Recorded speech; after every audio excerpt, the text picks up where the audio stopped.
Ai còn mẹ xin đừng làm mẹ khóc, đừng để buồn lên mắt mẹ nghe không. Một thông điệp tuy nhẹ nhàng nhưng thấm thía. Ai trong chúng ta khi nghe câu này đều cảm thấy thương cha mẹ vô cùng. Những ai còn mẹ, những ai còn cha, những ai còn cả cha lẫn mẹ, xin hãy trân trọng những gì mình đang có.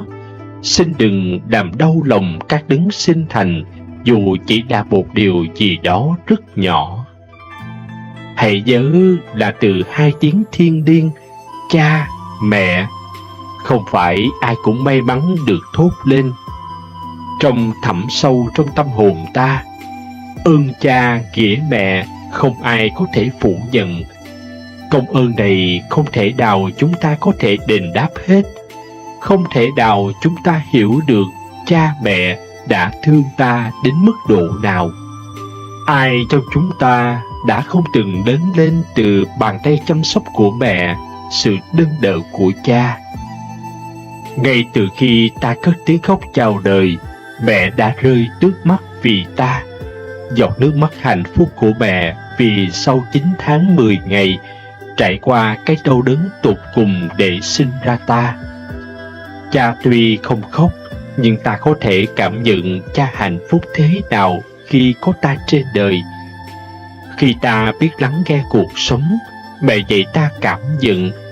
Khi ta biết gọi, mẹ chỉ ta cách gọi cha. Khi ta bước những bước đi đầu tiên của cuộc đời, cha luôn cầm tay ta và dẫn dắt. Chúng ta thấy không? Để nuôi ta khôn lớn đến ngày hôm nay là cả một quá trình, cả niềm vui và nỗi buồn của cha mẹ. Khi ta bước chân ra đời, cha luôn dạy ta đứng vững, mẹ luôn ôm ta vào lòng sau những vấp ngã. Cha mẹ luôn dang rộng vòng tay với ta, dù ta đang ở vị trí nào trong xã hội, dù đi đâu, dù làm gì, cha mẹ là người luôn dõi mắt theo ta. Không chỉ đơn thuần nói thương cha mẹ là đủ, cần lắm những hành động của chúng ta. Không chỉ trong mùa báo hiếu, mà hơn lúc nào hết, trong ta mãi mãi phải hiếu thảo với cha mẹ. Đạo lý này chúng ta phải đặt lên hàng đầu. Ngày nào trong chúng ta cũng là ngày báo hiếu. Còn nhớ các tai nạn thảm khốc gần đây, người mẹ chạy ùa ra cứu con mình mặc đoàn tàu đang lao tới, hoặc mẹ vẫn ôm chặt con dù con tàu đang chìm dần xuống dòng sông lạnh giá. Chỉ những ví dụ như thế cũng đủ thấy tình mẹ thật thiêng liêng và cao cả biết dường nào. Hay chuyện của một người cha suốt 10 mấy năm trời cõng con đi học. Trên lưng cha con không còn gánh nặng mà là niềm tự hào nhất của cha. Thật cảm động làm sao khi người cha cõng con đi thi, bà ngồi đợi con đến hết giờ. Những hình ảnh ấy nhan nhản quanh cuộc sống quanh ta, cho thấy rằng công ơn của các bậc làm cha, làm mẹ không gì sánh bằng. Từ đó cho chúng ta thấy cha mẹ thương ta như trời như biển, đi suốt cuộc đời cũng không thể trả hết ơn. Thật bất hạnh thay cho những ai không còn cha mẹ, nhưng hãy tin rằng cha mẹ vẫn luôn dõi theo chúng ta. Sợi dây tình cảm thiêng liêng ấy không gì có thể chia cắt hay phủ nhận. Khắp thế gian không ai tốt bằng mẹ, đi suốt đời lòng mẹ vẫn theo con.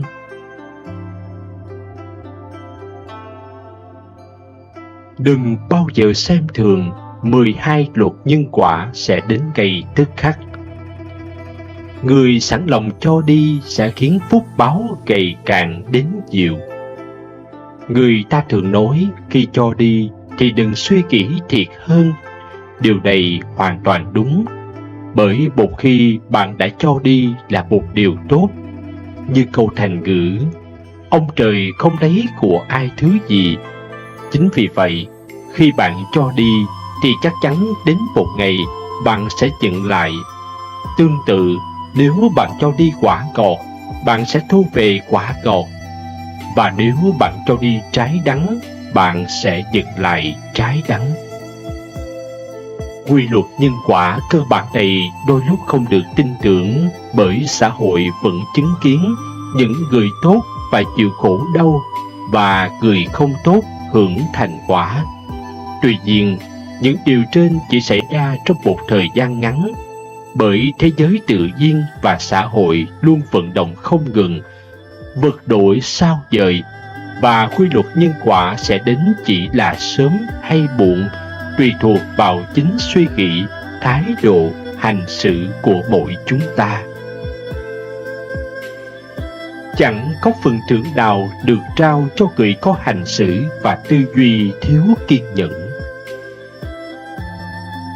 Chúng ta không thể làm giảm mức độ vất vả trong công việc qua sự mơ mộng, mà phải bằng sự kiên trì, kiên nhẫn, không gì khác hơn được.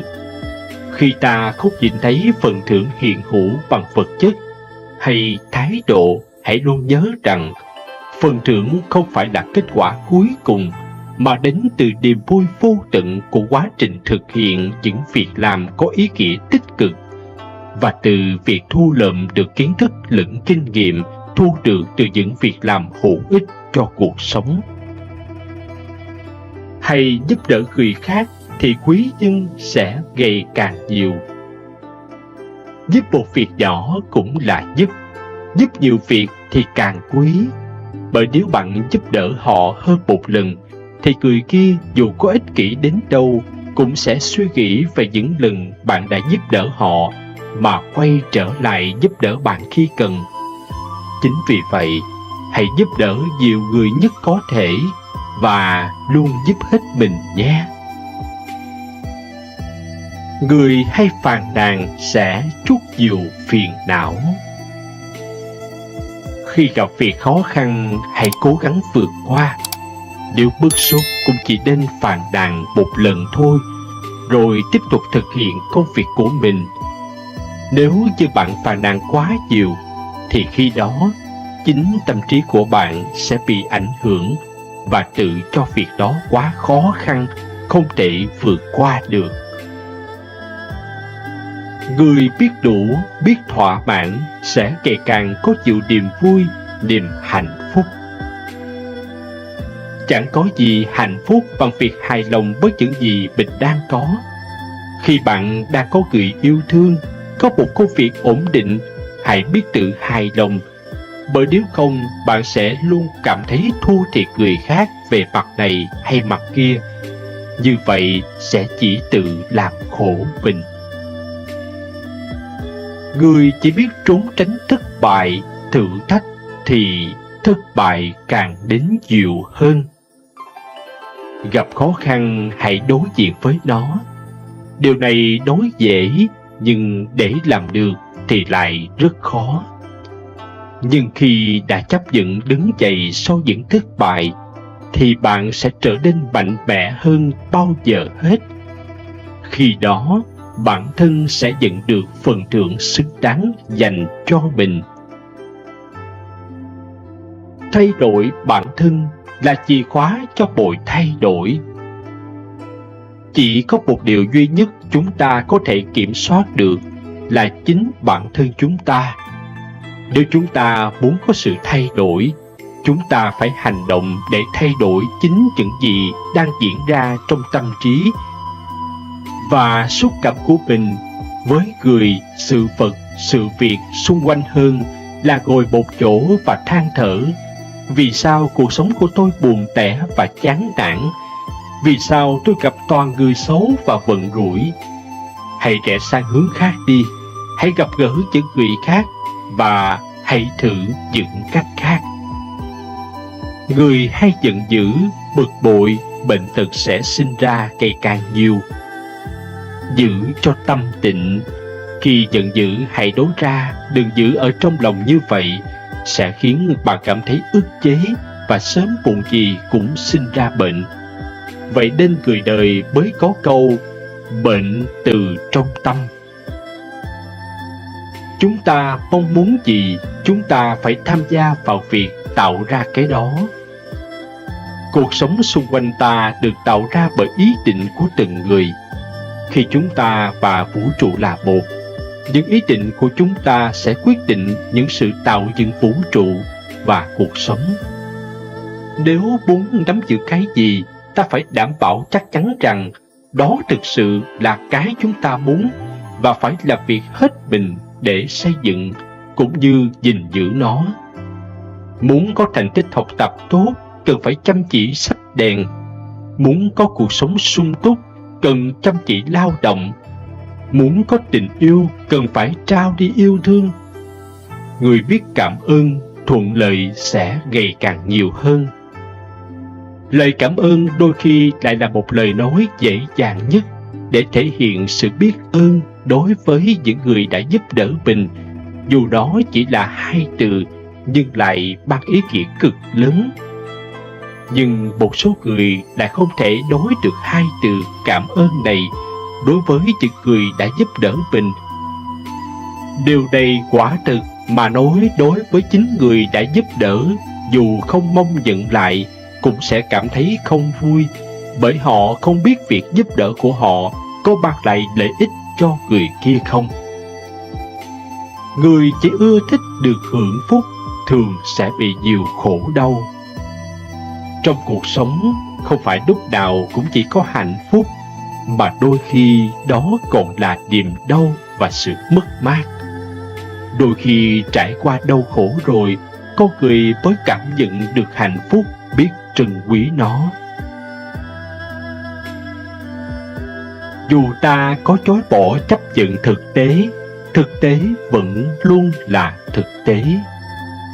Chấp nhận thực tế là một quy luật của vũ trụ trong rất nhiều hệ tư tưởng. Nói một cách đơn giản, chúng ta cần phải chấp nhận hoàn cảnh thực tế để có thể cải thiện nó. Nếu chỉ tập trung vào mặt tiêu cực, lảng tránh hoặc che giấu sự thật, chúng ta không thể tạo ra sự thay đổi để cải thiện tình hình, mà thậm chí còn làm cho tình hình ngày càng tồi tệ hơn.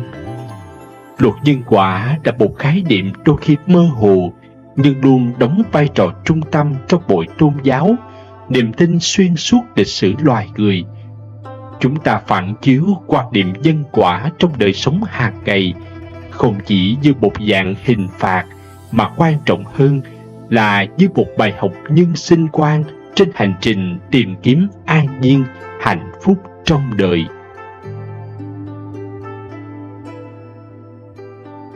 40. Nghe xong nhẹ nhàng, đời hạnh phúc hơn khi nghe bài giảng này.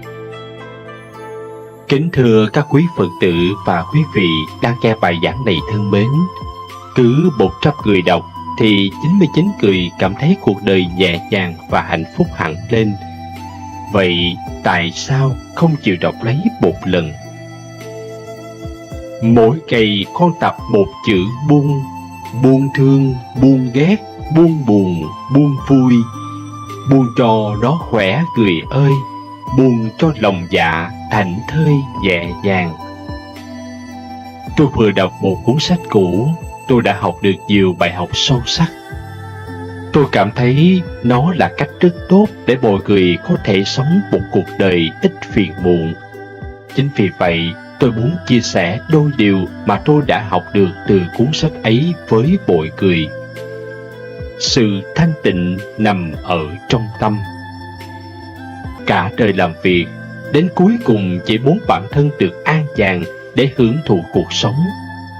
Bạn luôn muốn tìm kiếm sự thanh tịnh ở bên ngoài, trong khi bạn không phát hiện rằng nó là cái mà ai cũng có thể đạt được, mà chỉ cần lấy ra từ trong tâm.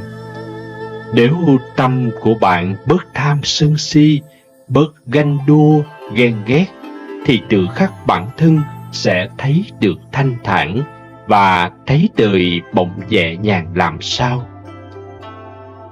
Tức giận chỉ là một cục than hồng có thể làm đau người khác, nhưng người bị bỏng đầu tiên chính là bản thân bạn. Sẽ có lúc bạn cáu gắt với mọi người, nhưng bạn đâu ngờ điều đó lại làm hại chính bản thân mình. Đừng bao giờ nói bất kỳ câu gì khi bạn tức giận. Người ta thường nói, giận quá mất khôn. Tôi nghĩ điều đó rất đúng, bởi tôi đã từng đánh mất một người bạn của mình chỉ vì nói ra những lời nặng nề kinh khủng khi bạn đó không làm tôi vừa ý. Lúc đó tôi làm tổn thương người ấy, để bây giờ tôi đánh mất một người bạn thân. Suy nghĩ sẽ định hình con người bạn. Chúng ta nghĩ thế nào thì con người chúng ta như thế ấy. Bạn nghĩ bạn vô dụng, chắc chắn bạn sẽ không bao giờ làm nên trò trống gì, vì bạn chẳng thèm hành động.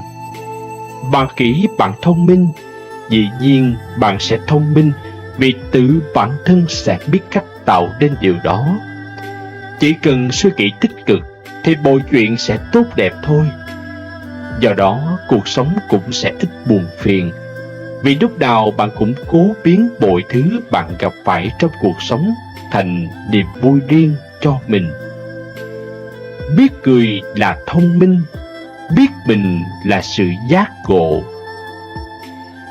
Chiến thắng bản thân còn hơn là chiến thắng cả ngàn trận đánh. Đó là một bài học sâu sắc mà ai cũng cần biết. Tự chinh phục tâm mình chính là cửa ải lớn nhất mà con người phải trải qua. Do đó chúng ta phải tập thiền định để hiểu về chính bản thân mình, biết được bản thân thích gì, làm gì để thỏa mãn nó, chính là cách để bạn sống vui hơn mỗi ngày. Đừng tưởng đây là điều dễ thực hiện, vì có người đã mất cả đời chỉ để làm điều này thôi đấy. Chính tôi cũng là người sẽ phải rèn luyện thêm trong thời gian tới. Thay thế đố kỵ bằng ngưỡng mộ. Còn đố kỵ thì tâm bạn sẽ còn buồn phiền. Thay vào đó, chúng ta nên đón chừng sự thành công của người khác bằng sự ngưỡng mộ.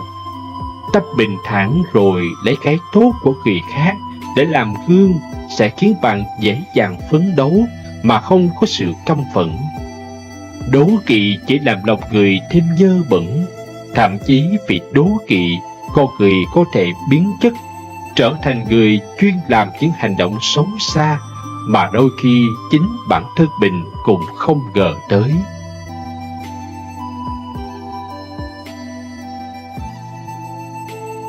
Nhân từ với tất thảy mọi người.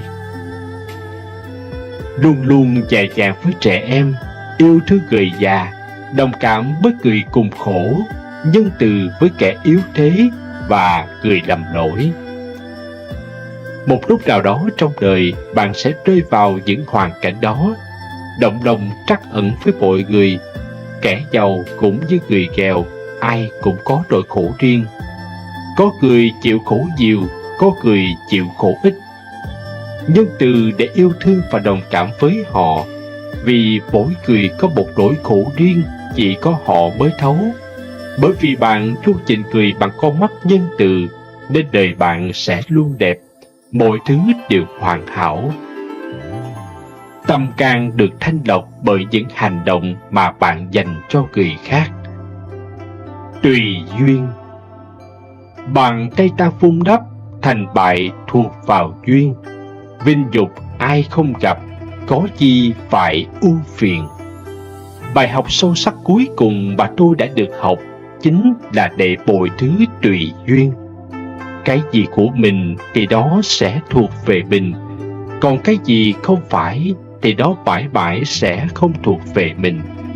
Vì vậy, nếu muốn nắm bắt gì đó, đặc biệt là tình yêu, thì hãy để tùy duyên. Bạn có thể cố gắng theo đuổi, nhưng có lúc bạn phải biết buông bỏ nếu mọi chuyện đã quá giới hạn và không còn khả năng cố gắng. Cứ đắm chữ chỉ là bạn đau khổ, rồi vấn vương buồn phiền sẽ là điều không thể né tránh.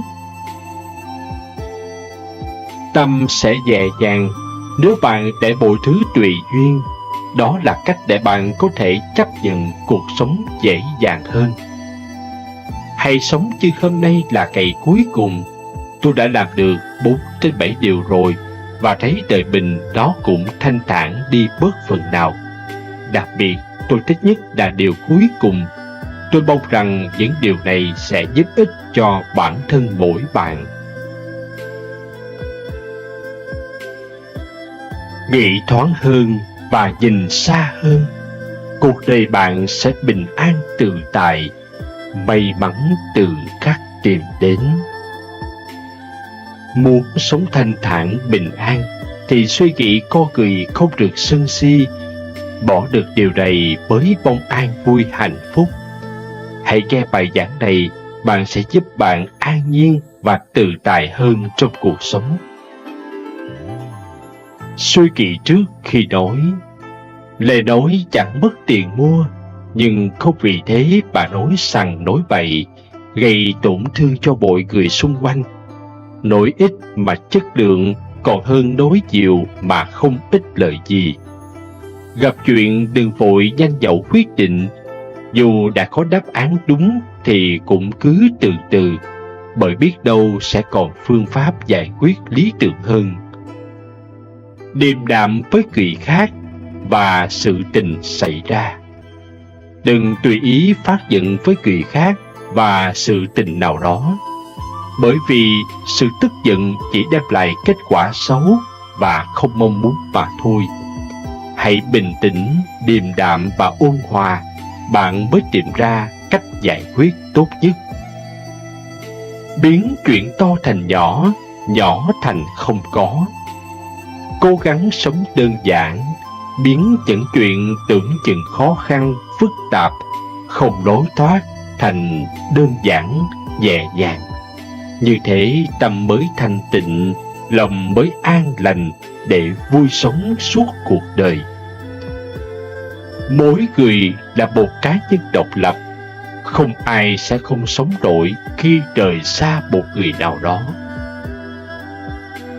Đừng bao giờ đánh giá mình quá cao, là trung tâm trong một tập thể, bởi vì khi bạn rời khỏi họ, bạn sẽ phát hiện ra rằng không có mình, mọi người vẫn sống cuộc sống bình thường.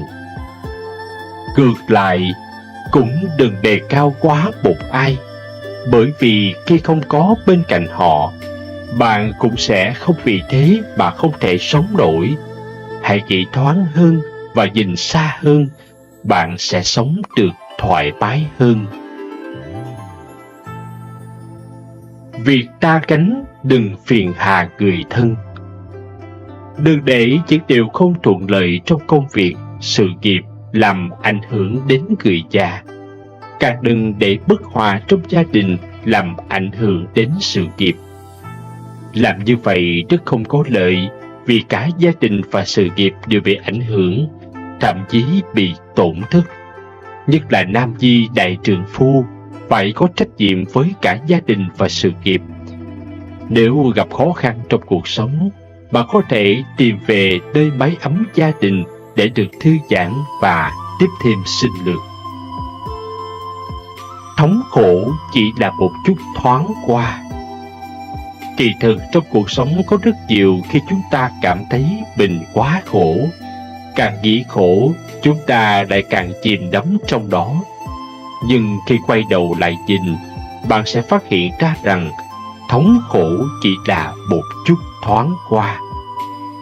Học được buông, cuộc sống mới vui vẻ. Khi bạn nắm giữ càng chặt, thì càng không có cách nào tự kiềm chế bản thân. Học được cảm ơn, thuận theo tự nhiên và nhớ rõ nguyên tắc nhân quả, bạn sẽ sống được tự tại. Cảm ơn quý vị đã nghe hết bài giảng này. Chúc tất cả quý Phật tử một đời an lạc, tự tại thông dong với cuộc sống của chính mình.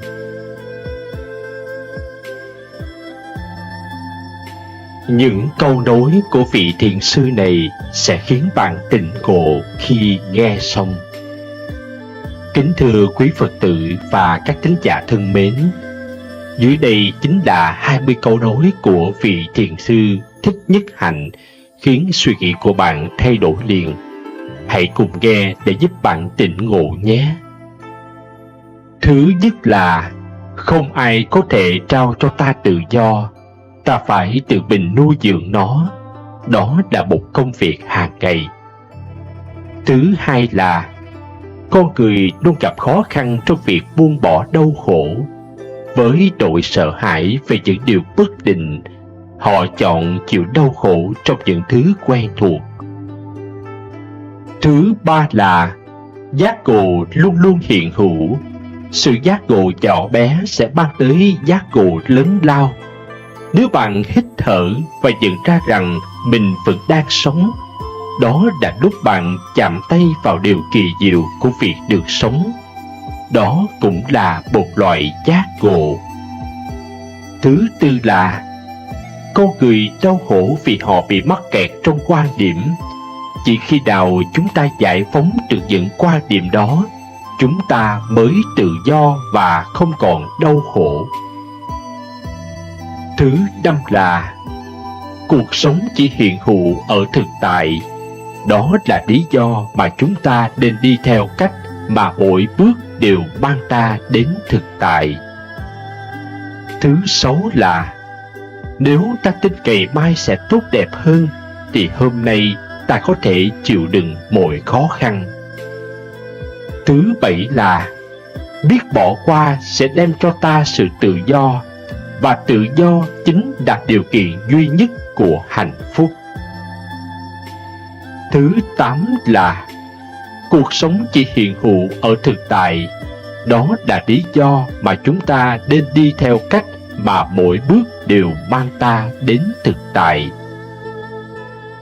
Thứ chín là thấu hiểu nỗi đau của người khác là món quà to lớn nhất mà bạn có thể trao tặng họ. Thấu hiểu là tên gọi khác của yêu thương. Nếu bạn không thể thấu hiểu thì bạn chẳng thể yêu thương. Thứ 10 là nói tôi yêu bạn có nghĩa là tôi có thể mang tới cho bạn sự bình yên và hạnh phúc. Để làm được điều đó, trước tiên chính bạn phải là người có được những điều đó đã. Thứ 11 là một người tức giận là do không giải quyết được những đau buồn của họ. Họ là nạn nhân đầu tiên của sự đau buồn đó, còn bạn là người thứ hai. Hiểu được điều này, lòng từ bi sẽ đẩy đỡ trong tim và sự tức giận sẽ tan biến. Đừng trừng phạt họ, thay vào đó hãy đối gì đó, làm gì đó để vơi bớt nỗi đau buồn. Thứ 12 là đôi khi niềm vui mang tới nụ cười, nhưng cũng đôi khi chính nụ cười mang tới niềm vui. Thứ 13 là hạnh phúc là được là chính mình. Bạn không cần phải được thừa nhận bởi người khác, chỉ cần chính bạn thừa nhận mình là được rồi. Thứ 14 là hãy cười, thở và bước đi thật chậm. Thứ 15 là mỗi sáng thức dậy tôi lại mỉm cười. 24 tiếng với mẹ đang ở trước mắt tôi. Tôi nguyện sống trọn cho từng phút giây và xem xét mọi thứ bằng ánh nhìn từ bi. Thứ 16 là những mầm móng khổ đau trong bạn có thể thật mạnh mẽ, nhưng đừng đợi cho đến khi mọi khổ đau đi hết rồi mới cho phép mình được hạnh phúc. Thứ 17 là nhiều người cho rằng sự đáo diệt là hạnh phúc, nhưng khi quá đáo diệt sẽ không có bình yên. Hạnh phúc thực sự dựa trên sự bình yên. Thứ 18 là hành động của tôi nói lên tôi là ai. Thứ 19 là niềm hy vọng là điều rất quan trọng. Nó giúp cho hiện tại bớt khắc nghiệt. Nếu ta hy vọng rằng ngày mai sẽ tốt đẹp hơn, ta sẽ chịu đựng được khó khăn của hôm nay. Cuối cùng là nếu bạn yêu ai đó nhưng hiếm khi dành thời gian cho họ, thì đó không phải là tình yêu thực sự. Chính lời dạy của nhà Phật gia giúp chúng ta hóa giải những khó khăn trong cuộc đời. Đời người có rất nhiều điều khó khăn cần chúng ta lựa chọn và đưa ra quyết định.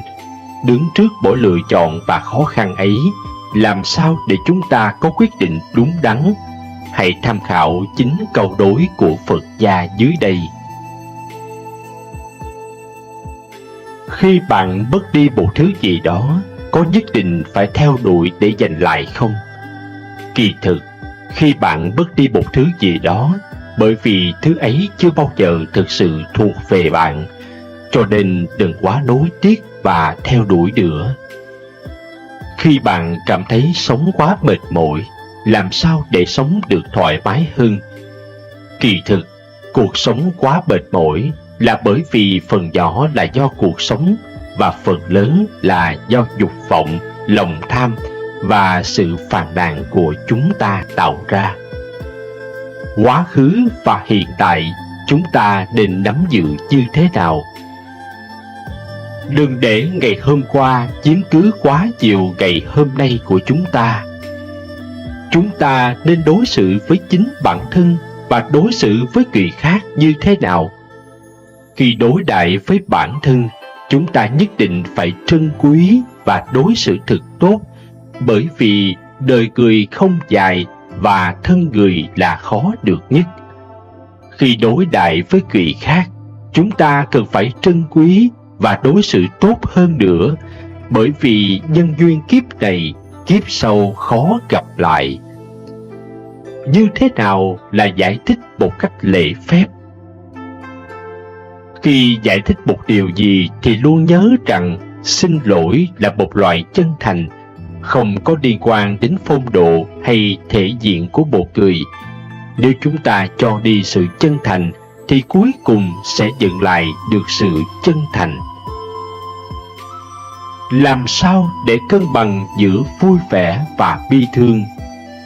Mỗi người chỉ có một trái tim, nhưng lại được chia thành bên trái và bên phải.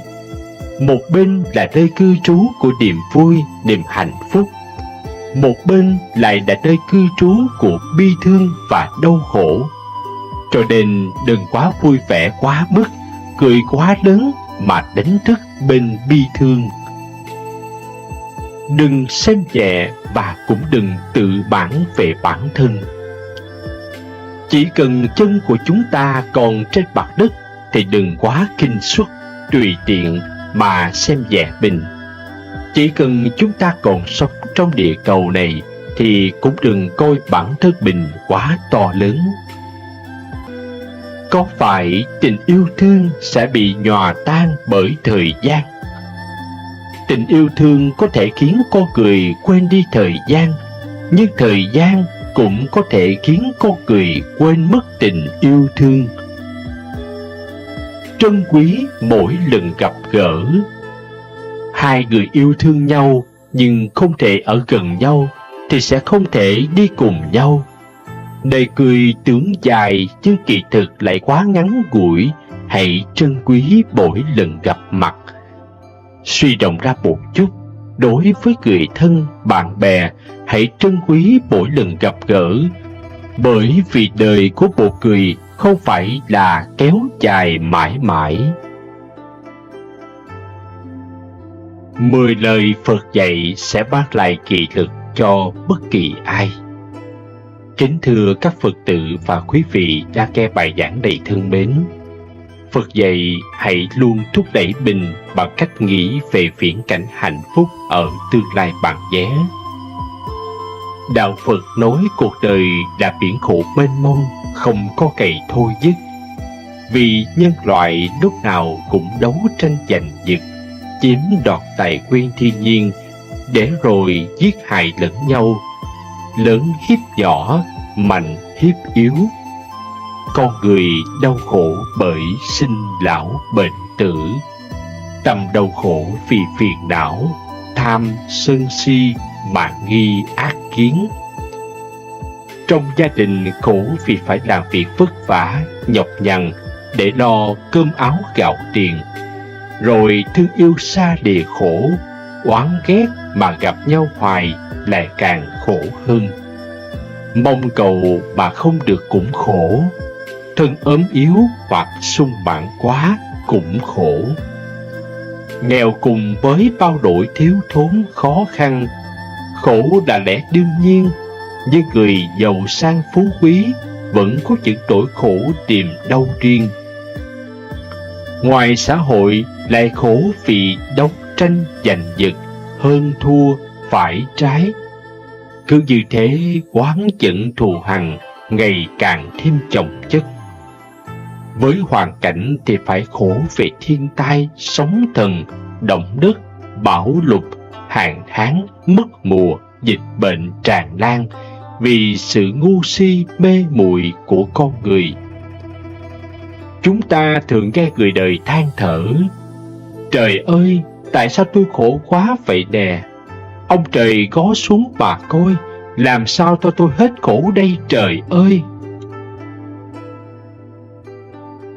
Người đời thường oán trách kêu trời, than khổ đủ thứ chuyện vì nghèo khó, vì bệnh tật, vì thất nghiệp, vì thất tình, vì mất mát, vì chia lìa.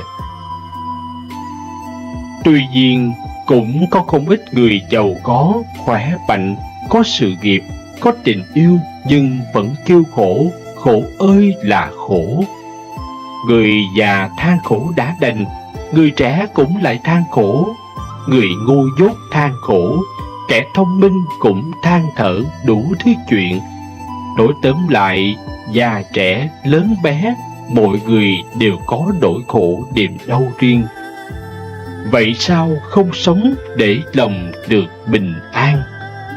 Không quan trọng quá khứ bạn khắc nghiệt thế nào, bạn luôn luôn có thể bắt đầu lại. Những điều tốt đẹp đến với ai tin tưởng, những điều tốt hơn đến với ai kiên nhẫn, và những điều tốt nhất chỉ đến với người không bỏ cuộc. Cuộc hành trình ngàn dặm phải bắt đầu từ những bước đầu tiên. Cuộc sống không có nghĩa là dễ dàng, nó luôn luôn biến động, đôi lúc hạnh phúc, có lúc lại khổ đau. Nhưng với tất cả những bước thăng trầm trong cuộc sống, bạn lại học được những bài học làm cho bạn mạnh mẽ lên. Khi cuộc sống đặt bạn vào chuyện thế khó khăn, đừng bao giờ nói tại sao lại là tôi, mà hãy nói tôi sẽ cố gắng. Rất nhiều người sợ nói ra những gì họ muốn. Đó là lý do tại sao họ không có những gì mình mong muốn.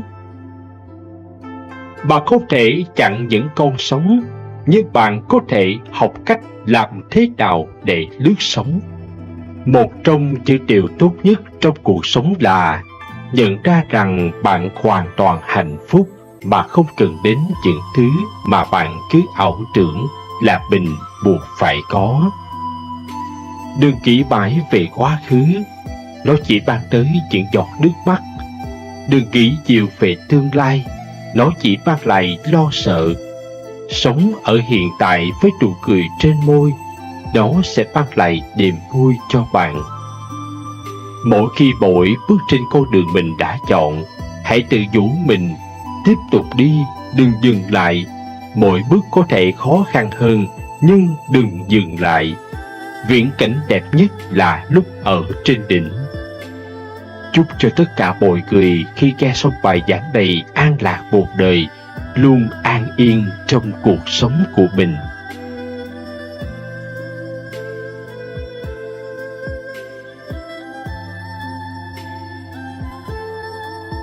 Lời Phật dạy, khẩu nghiệp là nghiệp nặng nhất của đời người. Để hóa giải chỉ cần 4 nặng 3 nhẹ đúng chỗ là được. Một lần Phật đi giáo hóa vùng Bà La Môn. Các tu sĩ Bà La Môn thấy đệ tử của mình đi theo Phật nhiều quá, nên ra đón tượng Phật chửi. Phật vẫn đi thông thả, họ đi theo sau chửi. Thấy Phật thản nhiên làm thinh, họ tức giận chặn. Phật lại hỏi: Ngài có điếc không? Ta không điếc. Ngài không điếc sao không nghe tôi chửi? Này Bà La Môn, nếu cha ông có đám tiệc, thân nhân tới dự, mãn tiệc họ ra về, ông lấy quà tặng họ không nhận, thì quà đấy về tay ai? Quà ấy về tôi chứ ai? Cũng vậy, ông chửi ta, ta không nhận thì thôi. Người kêu tên Phật chửi là Ngài không giận. Còn chúng ta, những lời nói bóng, nói gió ở đâu đâu cũng lắng tai nghe, để buồn, để giận. Như vậy mới thấy những lời cuồng dại của chúng sanh, Ngài không chấp không buồn. Còn chúng ta do si mê, chỉ nói một lời nặng nói hơn, ôm ấp mãi trong lòng. Vì vậy mà khổ đau triền miên. Trong kinh, Phật ví dụ người ác mắng chửi người thiện. Người thiện không nhận lời mắng chửi đó, thì người ác giống như người ngửa mặt lên trời, phun nước bọt. Nước bọt không tới trời mà rơi xuống ngay mặt người phun. Thế nên có thọ giận mới dính mắc đau khổ, không thọ giận thì an vui hạnh phúc. Từ đây về sau, mọi người có nghe ai nói về mình, dù tốt hay xấu, chớ nên thọ giận thì sẽ được an vui. Đa số chúng ta có tật nghe người nói không tốt về mình qua miệng người thứ hai, thứ ba, thì tìm phăng cho manh mối để thọ giận rồi nổi sân si phiền não. Đó là điều không hay. Lẽ tự nhiên không phải lời thị phi nào cũng dễ bỏ ngoài tai. Có những lời sỉ nhục nhân cách, tác động không chỉ tới riêng ta mà còn tạo làn sóng dư luận đến tâm lý những người xung quanh. Họ có thể từ chối lời thị phi mà nhìn nhận không đúng về ta. Cứ bình tĩnh, bởi lẽ những lời thị phi sẽ chỉ ảnh hưởng được những ai hời hợt qua loa, đánh giá vấn đề từ cửa miệng. Những người sâu sắc, thăng trầm, có tri thức thì biết nhìn sâu, nhìn rộng, và chỉ có nhận xét khi đã thẩm định kỹ càng. Thế nên nếu ta đúng thì hãy giữ vững sự kiên định của tâm thức, bởi chẳng khó khăn gì khi ta vượt qua những lời ong tiếng ve không sự thật căn cứ. Theo Phật giáo, khẩu nghiệp là một trong những nghiệp nặng nề nhất mà một người có thể tạo ra. Vết thương bạn gây ra trên thân thể người khác còn có cày lành, còn vết thương gây ra cho lời nói thì chẳng biết khi nào mới lành lặn. Hãy cẩn trọng với lời nói của mình, đừng gây ra thị phi vì vô ý thức, cũng đừng nên vì một ai đó mà gây ra lỗi lầm trong quá khứ mà dùng lời lẽ nặng nề để hành hạ họ. Có câu nói, vị thánh nào cũng có một quá khứ và tội đồ nào cũng có một tương lai. Phật dạy khẩu nghiệp là nghiệp nặng nhất của đời người, họa từ miệng mà ra. Nặng, ăn không nói có, nói lời hung ác, nói lưỡi đôi chiều, nói lời thêu dệt. Nhẹ, ăn uống cầu kỳ, cứ câu gì ra cũng ăn cho ngon cho no đi. Phê bình khen chê, rêu rao tứ chúng. Hậu quả của khẩu nghiệp cũng vô cùng kinh khiếp. Không dương thì âm, sớm hay muộn thì cũng đều có báo ứng. Vết thương bạn gây ra trên thân thể người khác còn có cày lạnh, còn vết thương gây ra do lời nói thì chẳng biết khi nào mới lành lặn được.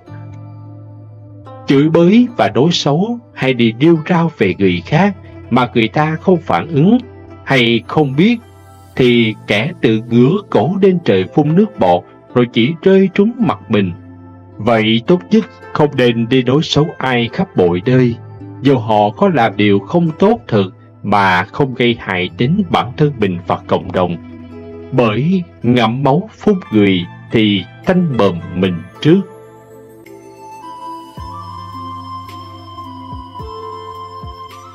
Giác ngộ được 4 điều sau, bạn sẽ an nhiên bước qua hết những sóng gió cuộc đời để cập bến bình yên. Trước những sóng gió, ta thường oán thán ông trời bất công. Nhưng nếu giác ngộ được 4 điều sau, bạn sẽ tìm thấy sự an nhiên mà đi qua hết những buồn, vui của cuộc đời. Hãy thử nhớ lại một trong muôn vàn ngày không vui bạn đã từng trải qua xem nào. Sáng mở mắt ra vội vàng chuẩn bị đưa con đến lớp mẫu giáo thì xe thủng lớp, phải dắt bộ cả quãng đường dài. Đưa con đến nơi thì cô giáo phàn nàn con chưa ngoan, ăn ngủ kém. Đã thế đến công ty mở ba lô ra mới phát hiện chai nước cam sáng nay vội vàng bỏ vào để mang đi đã trị hết cả laptop. Đỉnh điểm của sự chán chường là vì một lỗi nhỏ mà cả đồng nghiệp và cấp trên cùng chỉ trích bạn thậm tệ.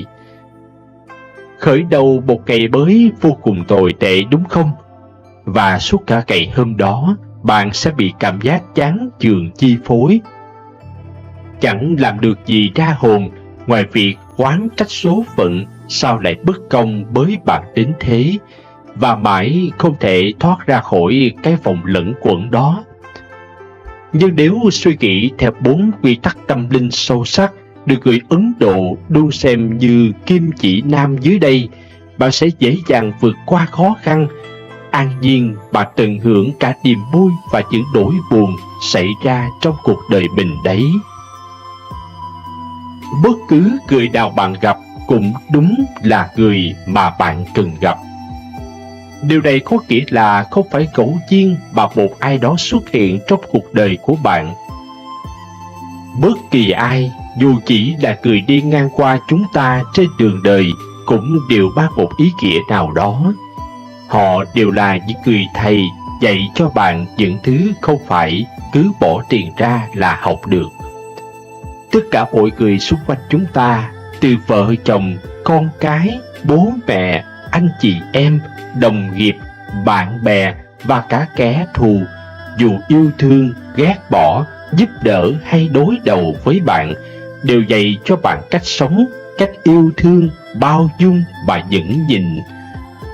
Tại đúng một thời điểm nhất định của cuộc đời, đúng những con người đó sẽ xuất hiện để giúp bạn vượt qua khó khăn, tôi luyện ý chí, nhận ra giá trị của cuộc sống và chính bản thân mình. Nếu đồng nghiệp, lãnh đạo công ty không nghiêm khắc phê bình bạn vì lỗi lầm trong câu chuyện ban sáng, thì biết đâu bạn đã không nhận ra, không rút kinh nghiệm, để rồi lại phạm phải lỗi nghiêm trọng hơn lần sau thì sao?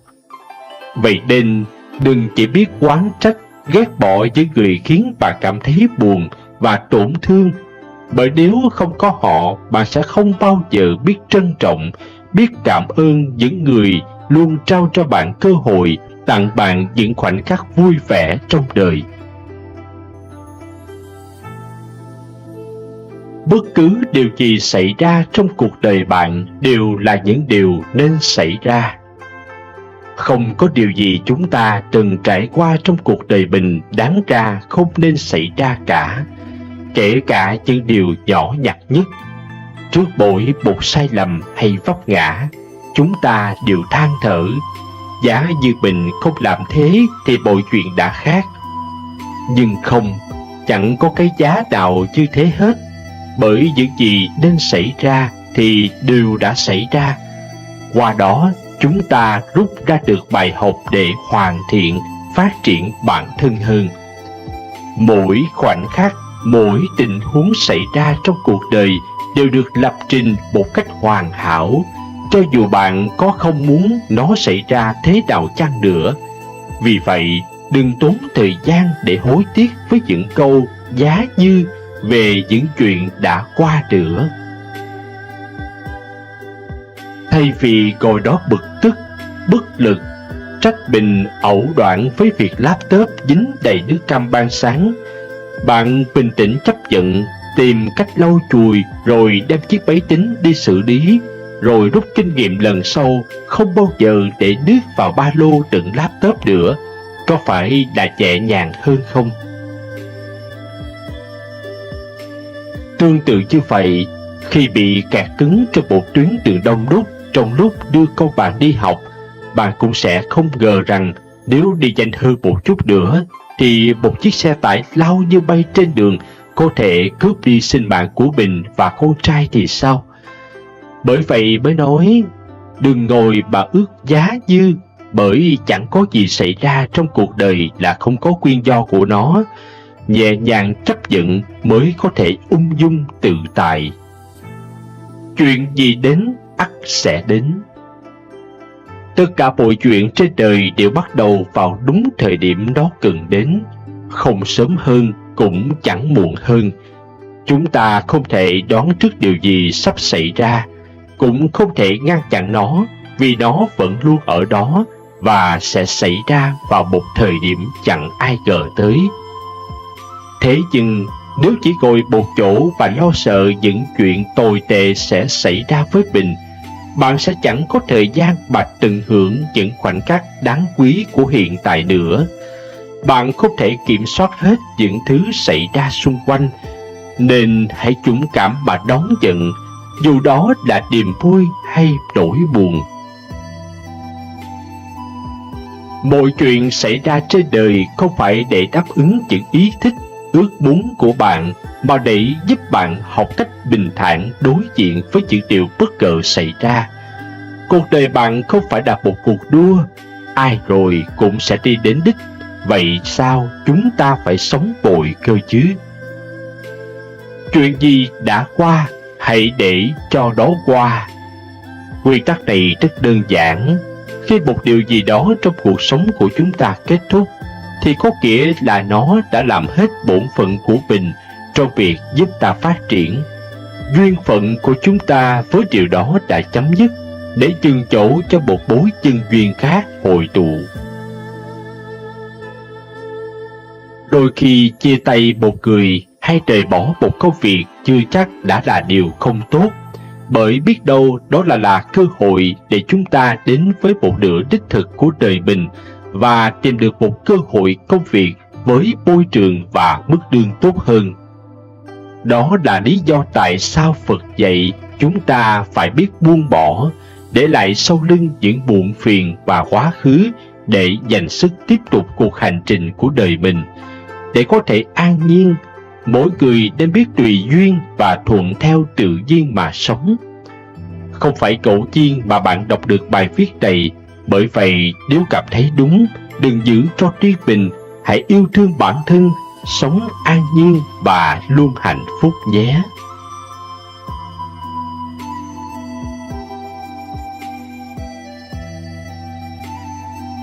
Gặp lúc sa cơ đừng bi lụy, trời sinh ra ta ắt có chỗ để dùng.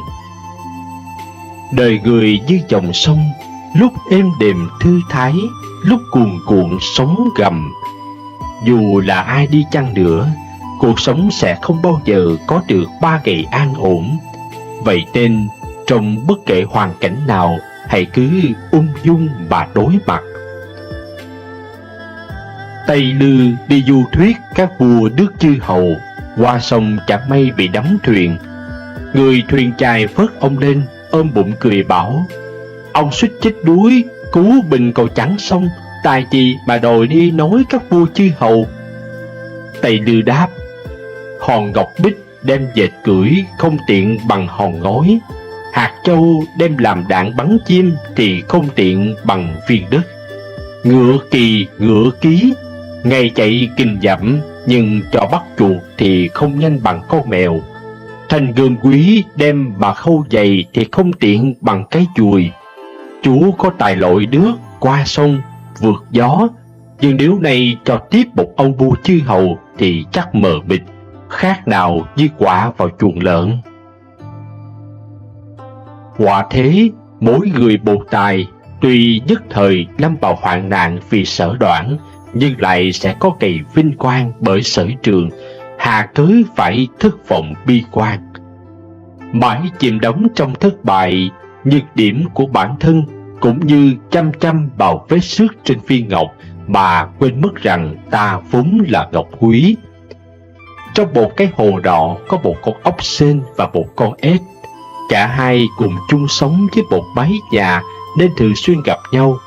Nhưng mỗi khi gặp ếch, ốc sên thường chẳng tỏ thái độ gì.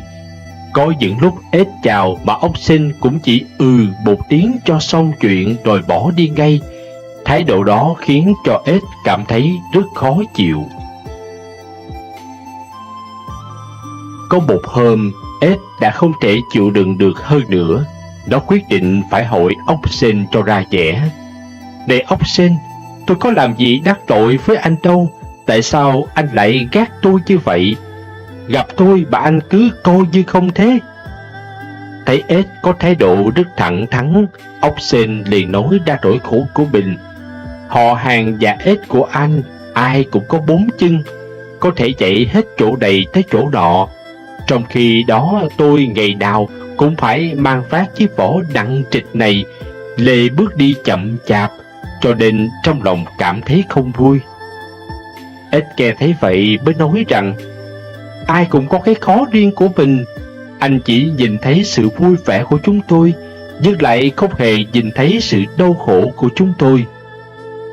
Các anh thì có gì là đau khổ chứ? Ốc sên hỏi ếch với vẻ hoài nghi.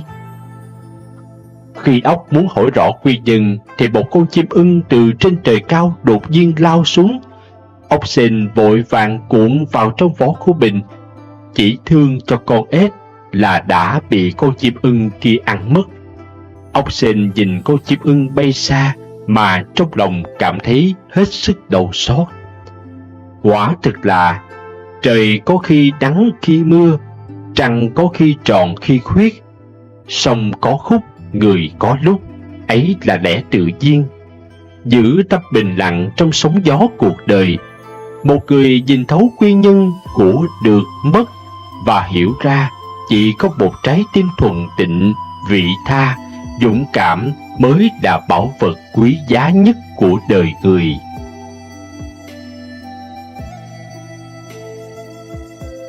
Đừng nóng giận mà khổ tâm ta. Đối với nhiều người, chỉ một lời nói nặng nói hơn, ôm ấp mãi trong lòng. Vì vậy mà khổ đau triền miên. Nóng giận không chỉ làm ảnh hưởng tới mối quan hệ giữa bạn với những người xung quanh, mà còn có tác hại đối với sức khỏe. Nóng giận là trạng thái bất bình tĩnh, không kiểm soát được cảm xúc của bản thân, và điều này khiến chúng ta có những phản ứng thái quá, mất bình tĩnh. Bạn có thể cảm thấy bực bội, khó chịu với mọi người. Nóng giận có thể gây ra to tiếng, cãi vã, hoặc đôi khi còn là nguyên nhân gây ra các cuộc ẩu đả. Mọi người có thể nóng giận khi bị xúc phạm, khi cảm thấy bất công, hoặc trong nhiều trường hợp không mong muốn khác. Chắc hẳn mỗi người chúng ta, ai cũng đều từng tức giận, chẳng qua là vì hơn thua cao thấp, mạnh yếu, tranh qua giành lại, cũng chẳng ai là người chiến thắng cuối cùng cả. Bạn thắng ai đó trong việc này, không chừng việc khác bạn lại thua họ. Thua rồi thắng, thắng rồi thua. Khi bạn nhắm mắt từ biệt thế gian này, bạn cũng giống như bất cứ ai trên cõi đời này thôi. Hai bàn tay trắng, không có gì cả. Khi nóng giận, tâm trí bạn sẽ không thể giải quyết được bất cứ vấn đề nào, mà chỉ càng thêm tiêu cực, càng khiến câu chuyện đó trở nên rối ren hơn. Một vấn đề khi không được chấm dứt ở hiện tại sẽ kéo dài đến tương lai, làm phát sinh ra nhiều vấn đề khác, và không thể giải quyết được nếu không có sự bình tĩnh để suy ngẫm. Sự nóng giận, không biết kiểm soát cảm xúc của bản thân, có thể khiến bạn mất đi rất nhiều thứ. Có thể là tiền bạc, công việc, những mối quan hệ mà bạn từng rất trân trọng, hay thậm chí chính là tính mạng của bản thân và những người xung quanh. Không thể biết rằng trong lúc tức giận và bị kích động, người đó có thể làm ra những chuyện nguy hiểm nào. Bạn nổi giận với bạn bè, họ sẽ rời xa bạn. Bạn nổi giận với người ruột thịt, với bạn đời, họ tổn thương, khổ đau, bạn cũng chẳng hạnh phúc gì. Suy cho cùng, chỉ có bạn thiệt thòi chức mà thôi. Trong một cuộc tranh luận, nếu cảm thấy cuộc nói chuyện đã lên mức cao trào, một trong hai đều không chịu bình tĩnh, thì nên dừng lại, tránh biến thành một trận chiến mà cả hai đều làm tổn thương nhau bằng lời nói. Dừng lại không có nghĩa là bạn là kẻ thua cuộc, mà để lấy lại sự bình tĩnh, để ngọn lửa trong lòng được hạ xuống. Khi đó cả hai sẽ có cơ hội nhìn nhận xem ai đúng, ai sai, mà hướng đến cách giải quyết hòa bình. Nhiều người thường có tâm lý phải cãi tới cùng, cho rằng nếu mình ngưng lại trước là thua cuộc. Nhưng thực tế, khi càng cãi nhau sẽ càng không thể giải quyết được bất cứ vấn đề gì, mà chỉ làm tăng thêm sự căng thẳng và thù hằn về nhau. Người chiến thắng là người kiểm soát được cái tôi của mình, khiến người khác tâm phục khẩu phục, chứ không dùng những lời mạt sát để khiến đối phương lụy bại. Lời nói ra như bát nước hất đi, không bao giờ lấy lại được. Đừng nói cho sướng mồm rồi tự mình làm khổ mình, tự mình làm mất cơ hội của bản thân, tự mình hủy hoại đi mối quan hệ của mình. Con người sống trên đời quan trọng nhất là làm những việc mình thích và có ý nghĩa. Đừng mất thời gian vào việc tranh giành hơn thua. Đừng cứ mở miệng ra là nói cho hả giận, tranh cho tới cùng. Những ai thực sự biết tu dưỡng sẽ nén lại cơn tức giận, bởi vì tức giận là do tranh giành. Không tranh giành thì sẽ không tức giận. Chỉ có không tức giận thì bạn mới làm được tốt bội việc. Cũng chỉ có không tức giận bạn mới sống khỏe mạnh. Người bản lĩnh sẽ biết chế cự được cảm xúc, biết điều gì phải, điều gì là không nên. Con người mà nóng giận dễ dàng bộc lộ ra ngoài, dễ dàng buông lời mạt sát người khác, thì suy cho cùng cũng chỉ đang thể hiện bản năng phần con của mình thôi. Người với người quý ở tâm giao, tâm có thiện mới có thể bao dung thấu hiểu. Cuộc đời là một vở kịch, chúng ta là nhân vật chính và cũng là diễn viên của vở kịch này. Với cốt truyện từ phía trước, chúng ta vào các vai diễn, cứ hết đời nọ sang đời kia rồi lại bắt đầu lại. Trong cõi trần thế, chúng ta chỉ là khách qua đường. Vậy tại sao chúng ta cứ phiền não vì đau khổ của mình và của người khác, cứ mãi chìm nổi u uất phiền muộn trong danh lợi? Đã hẹn với bạn gặp nhau, nhưng tôi từ xa tít tắp đến, bạn lại nói rằng không có thời gian. Tôi hít một hơi thật sâu, một mình ăn cơm trưa, sau đó một mình vào quán cà phê đọc sách, đọc rất lâu.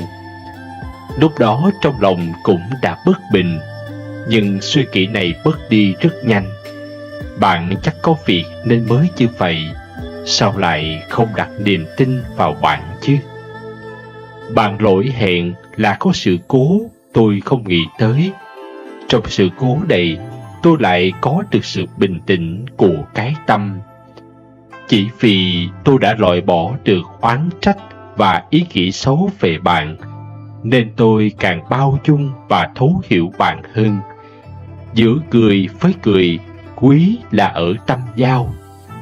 Tâm có thiện thì mới có thể đồng cảm và hòa hợp. Con người ai cũng đều muốn được người khác thấu hiểu. Muốn thấu hiểu và bao dung người khác thì trong tâm ắt phải tràn đầy từ tâm và vô tư. Buông bỏ cái tôi, không chú ý đến cảm nhận của cá nhân mình.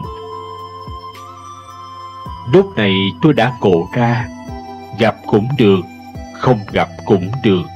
vẫn cứ cư xử bằng cái tâm an tịnh, đó chẳng phải là cái đẹp hay sao? Từ đó tôi đã có sự nâng cao tâm tính và sự thư thái trong tâm hồn. Có được tâm thư thái này, bạn có đến hay không đến cũng như nhau. Sao phải so đo được mức cá nhân chứ? Gặp nhau cũng có lúc vì một mong ước tốt đẹp, khi không gặp được lại có được cái tâm thư thái đầy ý nghĩa, chẳng phải là càng tốt hơn đó sao? Rất nhiều lúc chúng ta chỉ là khách qua đường vội vã. Tại sao chúng ta cứ thích vết đau lòng chân thực như vậy? Vì mỗi lần thất ý lại mặc sức buồn đau. Nếu cứ như vậy, con tim chúng ta phải chất đầy u uất oán hận đó sao? Đau buồn vì người khác đã phụ mình, mong ước của mình không được thỏa mãn, con tim không được an ủi vỗ về, trong lòng cảm thấy cô đơn. Con người đều mong muốn được người khác ghi nhận, được người khác coi trọng, cho dù có biểu lộ ra hay không. Trong tiềm thức, hoặc ít hoặc nhiều điều như vậy, con người là con người, cảm nhận trong cái tình, vì yêu, ghét, hận, cái tâm người cứ thế mà xáo trộn không yên. Sau khi tu luyện, tôi mới biết con người vốn là khách nơi cõi này. Nhân gian chỉ là khách sạn, lưu trú mấy ngày rồi lại vội vã ra đi. Điệu bình cứ phải dính mắc mãi bởi những cố chấp giận hờn, yêu ghét kia sao? Nếu không có vọng niệm, tâm như nước tĩnh lặng, sau khi rũ bỏ bụi trần, thì bản ngã thanh tịnh vốn có mới thực sự là chính mình. Bản ngã thuần khiết, chân thực, tốt lành, tự tại như ý. Thuần khiết không phải là đầu óc đơn giản ngu mê, mà là sự thông tuệ và lý tính. Ung dung tự tại thì niềm hạnh phúc thư thái này sẽ bao phủ cả tâm hồn. Trái lại, mỗi lần đau buồn sẽ làm cho cái thân tâm này đau đớn, buồn rầu, nhức nhối, cộng thêm bao nhiêu là oán hận và rắc rối. Khi chúng ta mang nhiều oán hận, trên vai chúng ta chẳng phải mang thêm rất nhiều gánh nặng hay sao? Rất nhiều lúc, chúng ta đều chỉ là khách qua đường vội vã. Thế giới này khổ nạn và lợi ích song hành. Vì để cho mình sống tốt hơn, mọi người đều đang ra sức chống chọi khổ nạn.